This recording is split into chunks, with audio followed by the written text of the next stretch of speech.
Scuba diving is a thrilling adventure through the underwater world, but occasionally brings divers face to face with the harrowing reality of shark attacks. In murky waters, the reduced visibility can lead to mistaken identities, with sharks confusing divers for potential prey. Sometimes, predatory instincts drive sharks to perceive divers as vulnerable targets, seeking an easy meal. Hit that like button and subscribe right now. In today's episode, we go over 3 times scuba divers have been fatally attacked and eaten by sharks. Welcome to Final Affliction.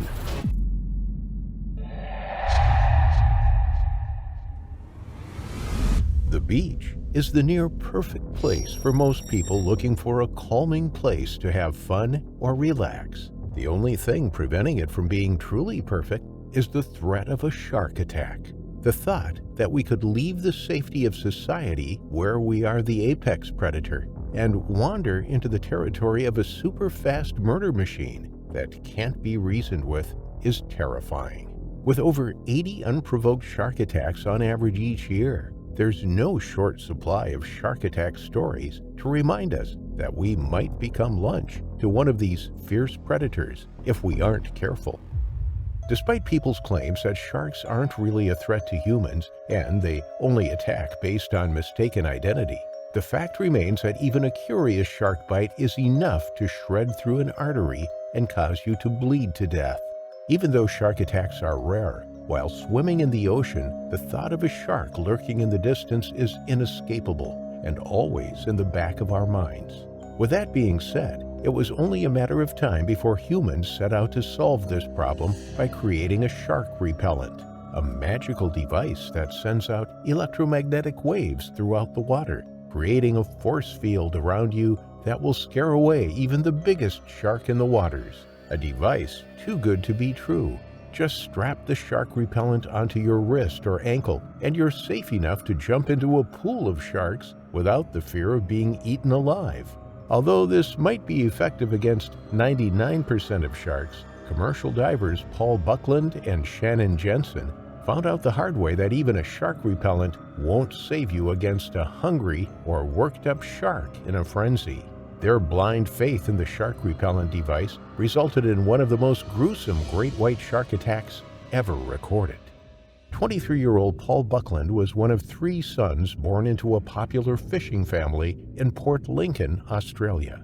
He grew up as a fisherman, and it wasn't long before he obtained a diving license to start diving for fresh scallops in the ocean surrounding Australia. By the time he was in his 20s, he had started his own scallop company, leading him to eventually hire Shannon Jensen, a 24-year-old commercial diver hired to assist Paul on most of his dives. Paul often experimented with his diving locations in efforts to pinpoint the best location to dive for scallops. He'd been hearing lots of fishermen talking about a place called Smoky Bay, rumored to be a hotspot for fishermen. So, on April 30th, 2002, Paul and Shannon planned to dive the waters to see if the rumors were true. What Paul didn't know about Smoky Bay, however, was that for the last 2 months, a massive great white shark was harassing fishermen throughout the area. It would ram into boats and bite at the hull, even destroy fishermen's nets full of fish. It was well known in Smoky Bay that this aggressive shark was out there. Not a great place for 2 divers to be searching for scallops. On April 27th, 3 days before Paul and Shannon's dive for scallops, they arrived at Smoky Bay to speak with fishermen in the area to see where the best place to dive for scallops might be. Paul spoke with several fishermen who all warned him that they probably shouldn't be diving in the waters with the aggressive shark terrorizing the waters. Paul shrugged off the warnings and disregarded their advice. He explained to them that he's an experienced diver who'd never had any problems with sharks before, and that he always dives with a shark repellent pod. Despite almost all fishermen Paul spoke with leading up to his dive warning him about the shark, Paul insisted that he'd be fine and that there was nothing to be worried about. On the morning of the dive, Paul and Shannon climbed into their small motorboat with their dive gear and headed towards the area of Smoky Bay rumored to have the most scallops. It was a beautiful day, The sky was bright blue, there wasn't any wind, and the waters were calm. A perfect day to dive. At around 11:30 a.m., Paul threw the anchor into the water after reaching their dive spot, while Shannon geared up in his dive equipment and dove into the water. They'd planned to take turns diving for scallops one at a time, spending an hour each under the water, with Shannon diving first. The water was about 10 meters deep, and by the time Shannon finally reached the seabed, he discovered more scallops than he'd ever seen before. Excited by the discovery, he switched off his shark repellent device and began gathering scallops into his net. Due to the fact that most shark attacks occur in open water, neither Shannon or Paul were afraid of getting bit by sharks once down at the sea floor. They'd routinely switch off the shark repellent device once at the bottom. The device also gave off a slight tingling sensation due to the electromagnetic waves it emits into the water that was a bit uncomfortable in prolonged dives. Before long, Shannon had filled an entire net of scallops, switched back on his dive repellent device, and headed back to the surface to switch positions with Paul. As Shannon broke the surface, Paul was overwhelmed with excitement after seeing the amount of scallops Shannon was able to catch while at the bottom. As he climbed back into the boat, Paul jumped into the water with excitement, thinking about how many scallops he was about to catch. With Shannon now alone on the boat, he removed his dive equipment and started to relax. Suddenly, about 10 minutes after Paul dove into the water, he resurfaced about 100 meters away, screaming at the top of his lungs, screaming at Shannon to get him out of the water. Shannon immediately knew it had to be the shark that the fishermen warned them about the past 3 days. He wasted no time starting the boat and driving as fast as he could towards Paul. At first, Shannon didn't see any sharks in the water with him, but as he got closer to Paul, he saw it.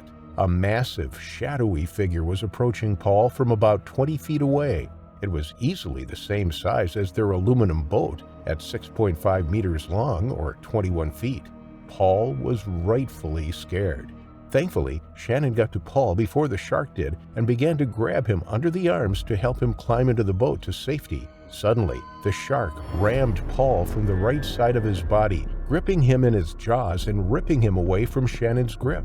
Paul let out a horrible scream of pain as the shark began dragging him around the water while shaking him around like a rag doll. With no time to waste, Shannon turned the boat towards the shark, who was still thrashing around at the surface, and began ramming the boat repeatedly into it.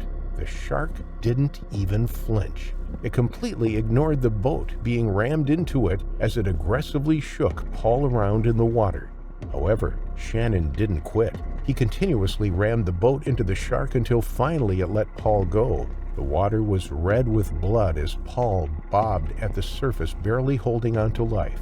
While Shannon began pulling Paul out of the water and into the boat, he could feel the pulsing sensation being sent out from his shark repellent pod.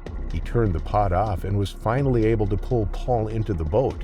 It wasn't until then Shannon laid eyes on the terrifying results of the shark attack. Paul's entire left leg was completely missing, and a good chunk of his torso was gone with it. Paul was bleeding profusely, and Shannon knew this was the end.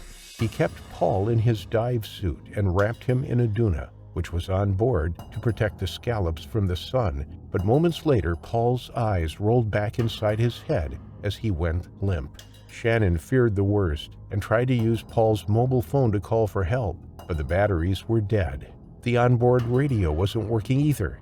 After a few minutes trying desperately to resuscitate Paul, he managed to flag down a nearby fisherman who took them back to shore. Sadly, Paul was pronounced dead at the scene due to blood loss. It was later found that Paul's shark repellent device was indeed working properly and switched on during the attack. While shark repellents can deter a shark from attacking, it won't do so every time. The most recent study of the device by scientists at the University of Western Australia found it prevented great whites and tiger sharks from attacking most of the time, but it wasn't always effective. An earlier study by the South Australian Research and Development Institute also found the device was effective in deterring great whites, but noted it didn't deter or repel this species in all situations. Paul Buckland was one of the first shark attack fatalities to occur while wearing a shark repellent device.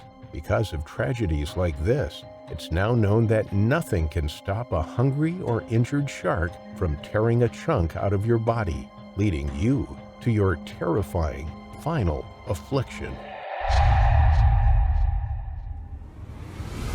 What do you like to do when you go to the beach? Do you like to relax on the golden sand? Maybe you like to read a book or go paddling in the sea. Well, for some people, diving is their passion, swimming amongst the different types of marine wildlife and exploring old wrecks that have sunk below the waves can be really exciting, but also really dangerous, as this one man found out in today's story.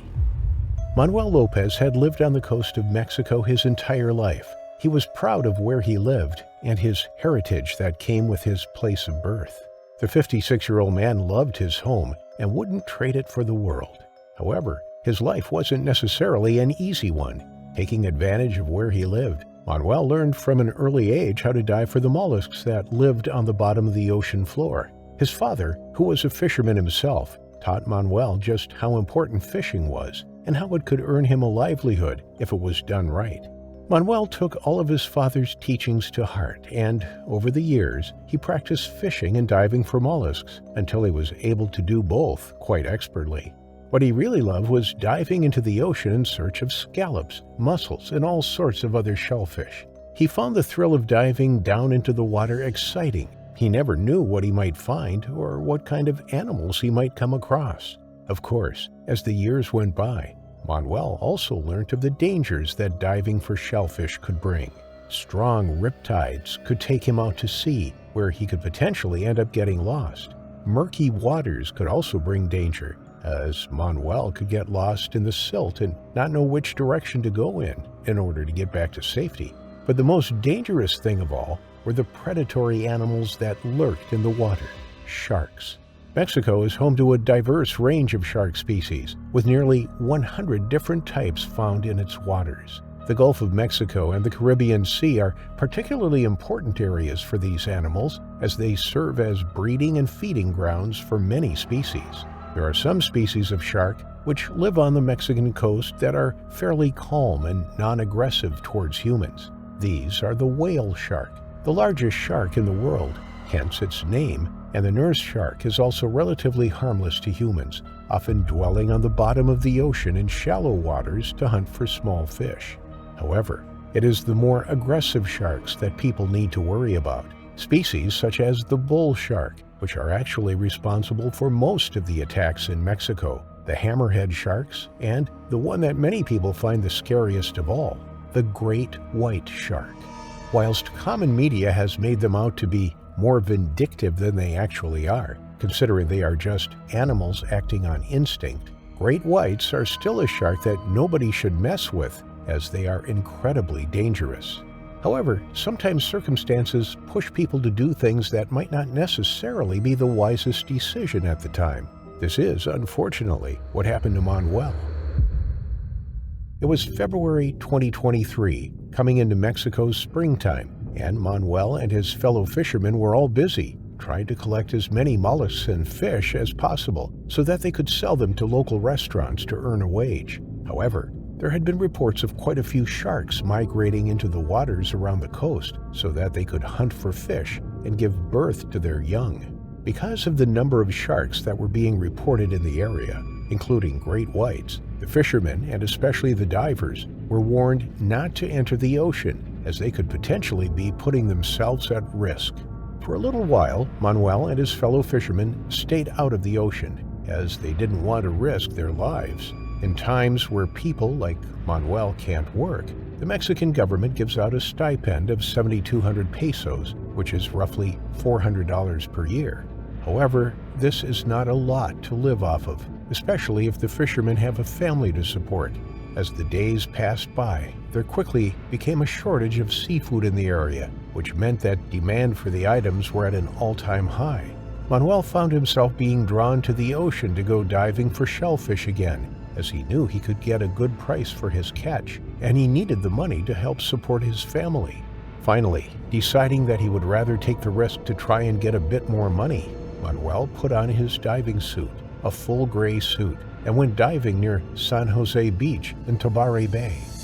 He didn't have any diving equipment, preferring to hold his breath as he dived down to a depth of around 59 feet so that he could collect axe tripe, a mollusk which is like a scallop, from the ocean floor. It was a shellfish which Manuel had collected multiple times before, and he knew where to look to get the best fish. Despite the dangers, things were going well for Manuel for a little while. The diver was collecting the shellfish at quite a fast rate, and he was looking forward to the large amount of money he would hopefully be getting after he had sold all of his catch.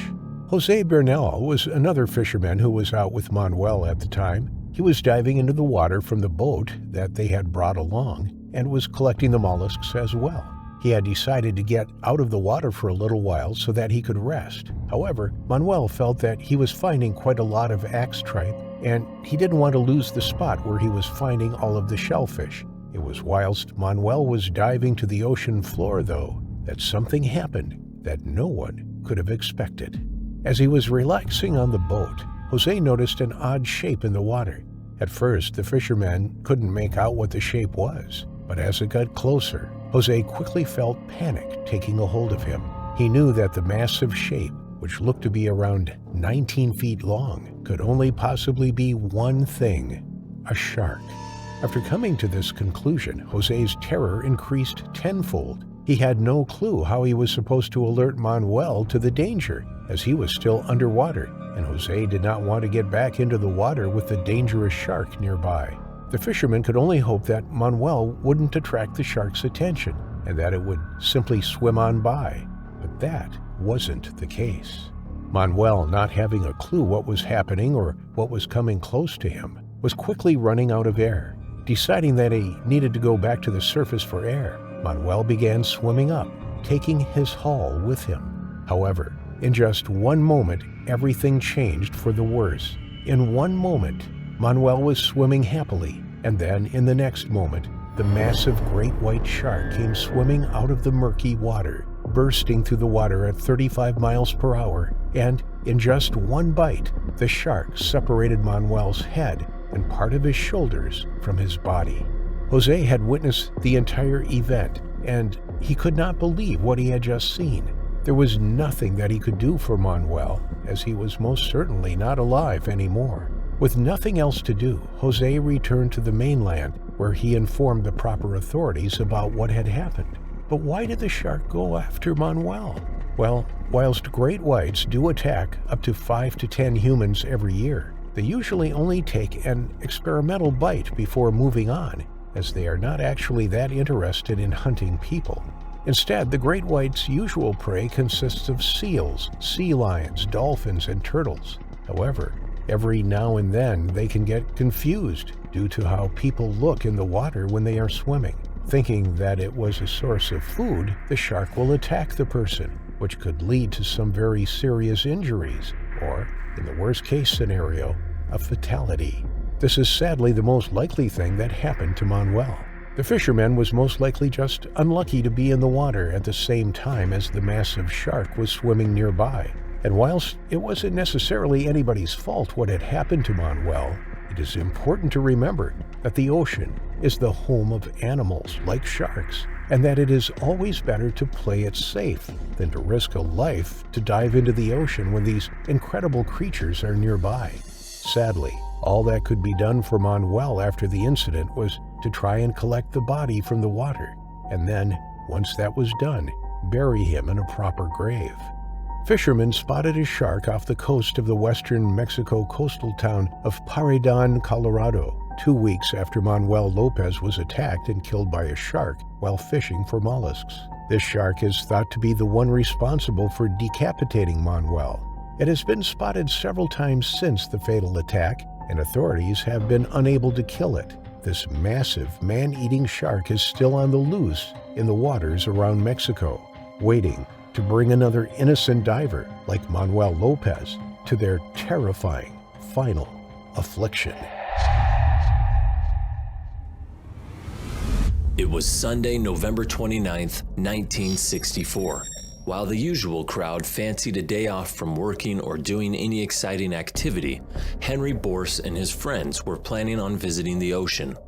Not that Henri was part of the usual crowd to begin with. After all, he was a keen underwater photographer if he was not playing with his saxophone as the lead for a Melbourne-based rock and roll band. The man could do it all, it seemed, so when he had an idea, nobody told Henri he couldn't or shouldn't do it, not even his girlfriend, Jill Ratcliffe. So when Henri planned on visiting the ocean, it was far more riveting than simply dipping one's toes in the beaches of Australia.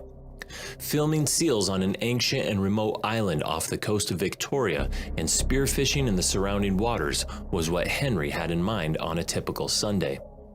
Henri prepped with his team to go to Lady Julia Percy Island, a remote offshore volcanic island located 22 kilometers from Port Fairy.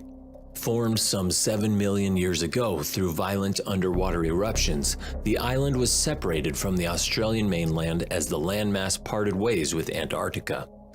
The surrounding water on the island is 30 to 50 meters deep. Strong waves are broken up by the sharp rocks on the shores. On the southwest end of the island lay vertical cliffs, rocky coves, shore platforms, and ancient sea caves filled with oceanic critters and mysterious caverns.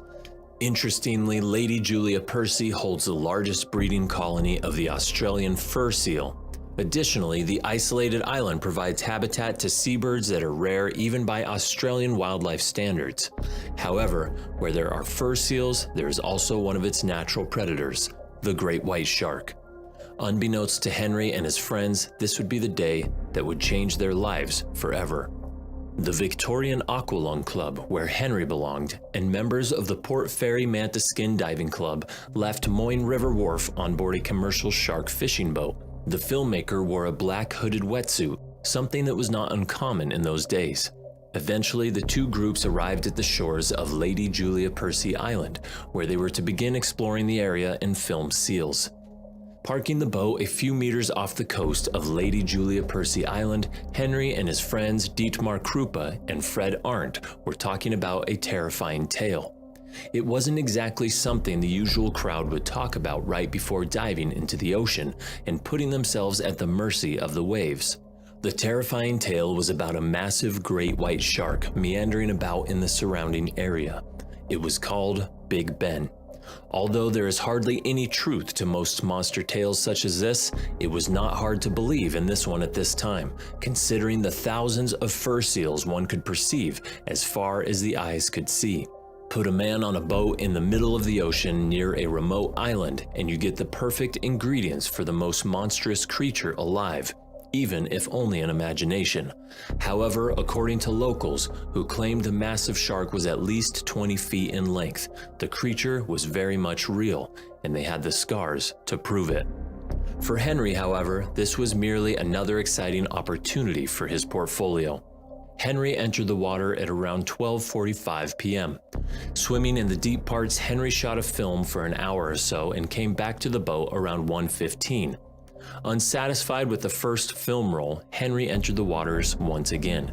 This time, he was accompanied by Dietra and Fred, both of whom were equipped with shorthand spears. Nobody could have predicted they would emerge from this dive forever changed by the events to come. Doing a free dive, the three friends found a group of seals rolling around in the waves. Henri immediately turned to film and focused on a bull seal amongst the harem. Suddenly, the seals turned tail and the energetic waves became quiet. Something was not quite right. However, because of the poor visibility in the water, the divers couldn't quite make out what was happening. They dove deeper, 10 meters down, and hugged the bottom. Still, they couldn't find the seals and realized they had to make an ascension. Henri broke through the surface and his head emerged. However, an incredible force hit him like a freight train the second his head broke the surface. Before he could understand what was happening, Henri knew what attacked him and threw his arms into the air to signal to the other divers. He screamed at the top of his lungs, "Shark!" Suddenly, he was torn through the water with incredible ferocity and was dragged below. He couldn't do anything about it. The water burst into chaos. The force pulling Henri down was so strong his mask and snorkel were ripped off from his face. And then from there, in a split second, he caught a glimpse of the marauding perpetrator.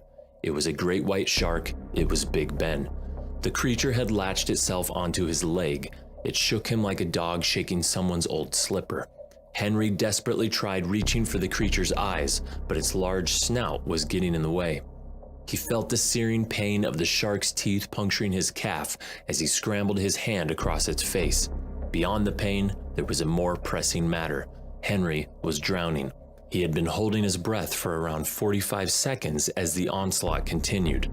He was suffocating as the massive creature tugged at him and rolled him from side to side. Henri could remember the conversation he had on the boat about Big Ben. He was filled with fear and desperation. And then suddenly, the tugging and rolling stopped. Henri could almost sense a moment of peace. He swam towards the surface and broke through, gasping for as much air as he could. He groped around his left leg, but it was not there anymore. The shark had torn it away. Despite the immense shock, Henri managed to muster his focus. Dietmar and Fred reached Henri. However, he wasn't out of the woods yet, because the shark was back for more. Gaining a taste for Henri, the creature approached him again, eager for another bite at the defenseless filmmaker. However, Dietmar and Fred fought the beast off using their small hand spears. The shark came back at least 5 times, and each time, Dietmar and Fred fought against it. The creature was so persistent in coming at Henri, the hand spears were warped in the scuffle. Eventually, the dive boat sped towards the commotion. Jill grabbed the safety line, and eventually Henri was brought onto the boat. Henri immediately received first aid on the boat. As he bled profusely, the other divers brought him to the center and swiftly applied a tourniquet to his injury. Even though there were still members on the island, Henri's case was much more urgent. The captain decided to head towards the hospital and come back for the other members of the island later. The captain immediately called for help and a blood transfusion. When they arrived at Port Fairy, there was already an ambulance waiting with a few liters of blood. According to the doctor, Henri lost 3.5 liters of blood in the attack. He was rushed to Warrnambool Hospital. There were 2 main theories that sprung up from the incident. Firstly, according to Dietmar, Henri was petting a dog at the beach and on the boat. The dog's scent was carried over to Henri, prompting the shark to attack him. The other theory was that Henri was wearing a wetsuit lined with the color yellow. According to experts and 2 Australian universities, sharks are colorblind, but they are keenly aware of contrasting objects. Under the murky waters of Lady Julia Percy Island that day, the yellow color markings on Henri's swimsuit would have been a stark contrast to the surrounding waters, possibly attracting the attention of one of the great white sharks. However, many people argue that the chances of being attacked are far less than being lost at sea. After all, bright colors help with getting found by rescue teams. Nevertheless, Henri was attacked viciously despite being surrounded by seals. He was lucky to be alive. Eventually, Henri made a full recovery and was back in the waters after a few weeks. In 1968, he released a documentary called Savage Shadow, where part of the actual footage of the attack and a reenactment was shown. In a later interview, Henri did not hold grudges against the creature. To him, they were simply acting according to their nature. Luckily for Henri, he was surrounded by a group of divers who were highly skilled and trained. Some people aren't so lucky. Additionally, Henri viewed losing his leg as part of his luck, as it helped him survive and be freed from the shark's grasp. But unlike most great white shark attacks performing a test bite, this shark was keen on eating Henri alive as it returned for him 5 separate times. If it wasn't for Henri's friends, he would have certainly met his unfortunate final affliction.